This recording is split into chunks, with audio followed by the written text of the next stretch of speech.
Hello, good evening, students. Today's transcription number back of 110 on the speed of 100 words per minute. Start. It does not mean that every item of taxation is a right item. Personally, I agree with my honorable friend that a tax on salt or a tax on food grains is not perhaps an ideal tax. It is not a right tax and it should be levied, if it has to be levied at all, with extreme moderation. But my general point of view is that I would favor more direct taxation and less indirect taxation. May I just say that planning needs trained personnel? We cannot in the 20th century compete with the advanced countries of the world without trained personnel, and it is for that reason I am a little worried as one who has been connected with education for well over 35 years in my state about the rapid fall in our university standards. Now, I speak with some knowledge of this question.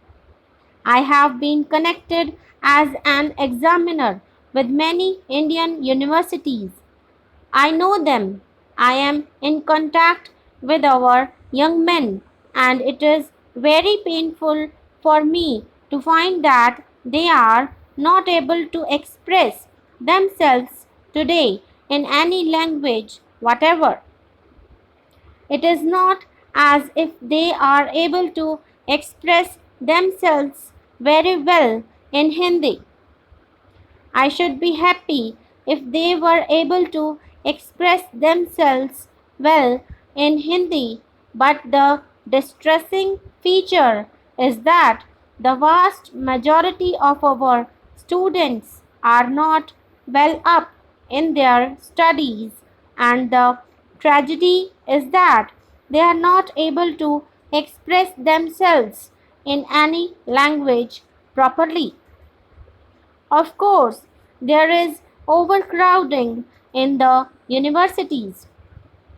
I am not complaining against this overcrowding, and I think education is the birthright of every student.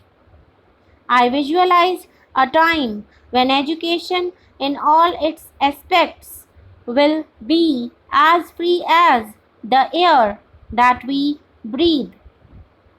The only thing that we should require or we should demand is the capacity to profit by higher education.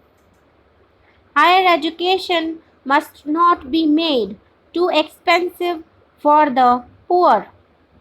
After all, the unfortunate section of the community has a right to a better deal. But what I am worried about is the fall in standards.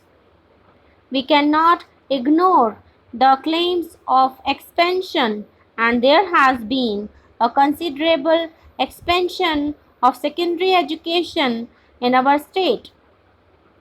I think it is right that there should be this expansion.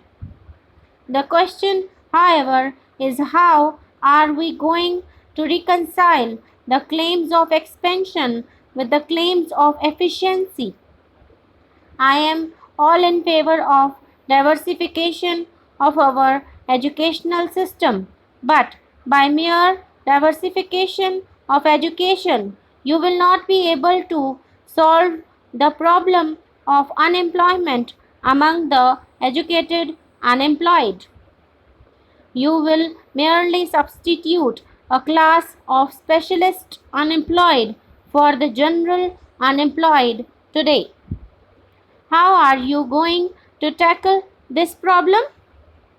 I think it is unnecessary for us to insist upon uniformity of standards in all our higher educational institutions in the country. The view has also been put forward by the Ministry that there should be uniformity of standards in all the universities.